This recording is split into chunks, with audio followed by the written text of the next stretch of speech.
स्वागत. सायली उर्फ आद्या सुर्वे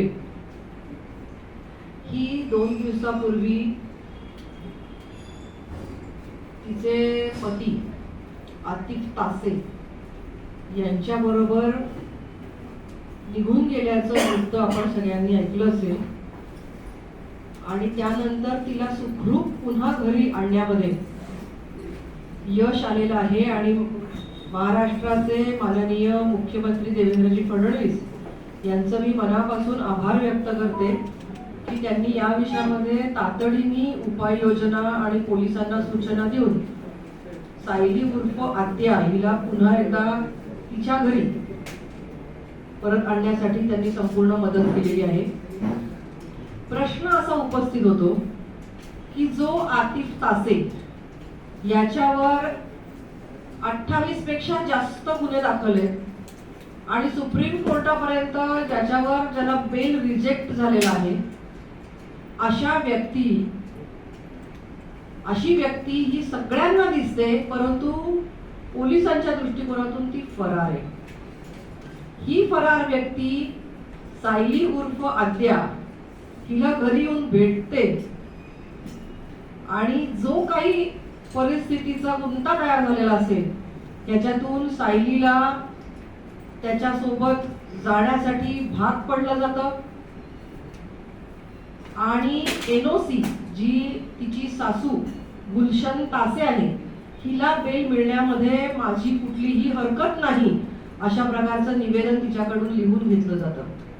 माझा प्रश्न असा आहे की जी वारंवार आतिफ तासे आणि गुलशन तासे यांच्याविषयी तक्रार नोंदवते, जिनी गेल्या 10 वर्षामध्ये त्या घरी जाऊन अतिशय हाल अपेष्टा छळ सहन केलेला आहे, शोषण सहन केलेलं आहे आणि वारंवार त्या वेळेला पोलीस स्टेशनमध्ये तक्रारी दाखल केलेल्या आहेत, अशी व्यक्ती अचानक पोलीस स्टेशनमध्ये येऊन नो ऑब्जेक्शन कसं काय देईल आणि तिचं ते नो ऑब्जेक्शन गृहीत धरलं जावं का, असा माझा प्रश्न आहे.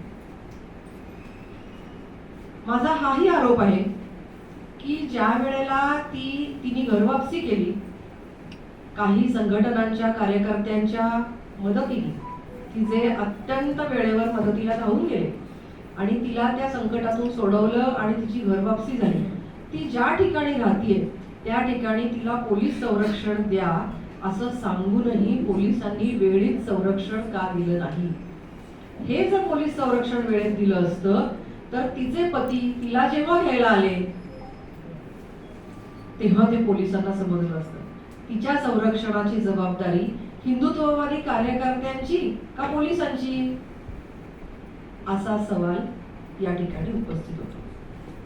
जर त्यावेळेला त्या ठिकाणी जो आज बंदोबस्त आहे, जो माननीय देवेंद्रजींच्या मुळे मिळाला, तो जर त्याच वेळेला स्थानिक पोलिसांनी तिच्या पत्राला प्रतिसाद देऊन तेव्हाच दिला असता तर तिच्या घरच्यांची त्या ठिकाणी तिला घेऊन जाण्याची हिंमत झाली असती का, हा प्रश्न.